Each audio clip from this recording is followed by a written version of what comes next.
What if I told you the most terrifying vampire epidemic in history didn't happen in Transylvania, but right here in America?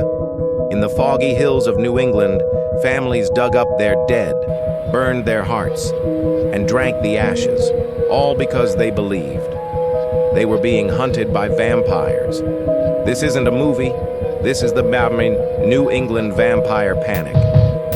And it's one of the darkest, strangest chapters in American history.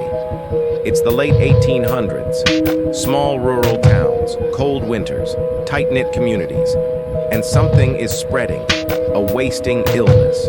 People coughing up blood, growing pale, weak, until they die.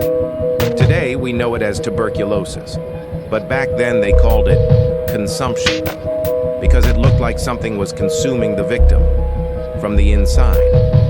And when science couldn't explain it, fear did. Neighbors started whispering. What if the dead weren't really dead? What if they were feeding on the living from their graves? People believed that if one family member died, and then another, and then another, it wasn't just disease. It was a vampire.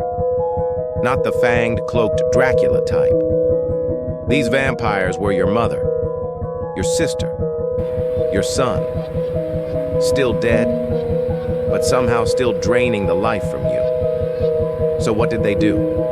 They went to the graves, they dug up the bodies, they looked for signs, fresh blood in the heart, pink cheeks, undecomposed flesh, and if they found it, they'd burn the heart. Sometimes they'd mix the ashes with water and have the sick person drink it to break the curse, to fight back against the undead.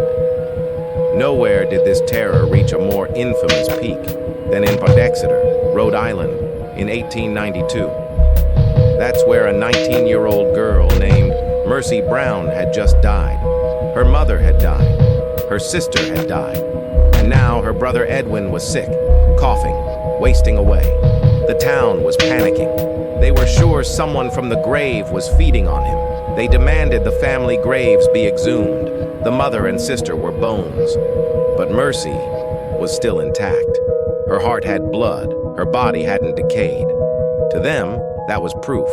So they cut out her heart, burned it to ash, mixed it with water, and made Edwin drink it. He died anyway. So why did this happen? Simple. Fear. In a time before modern medicine, before germ theory, when people were dying for reasons no one understood, the line between life and death blurred.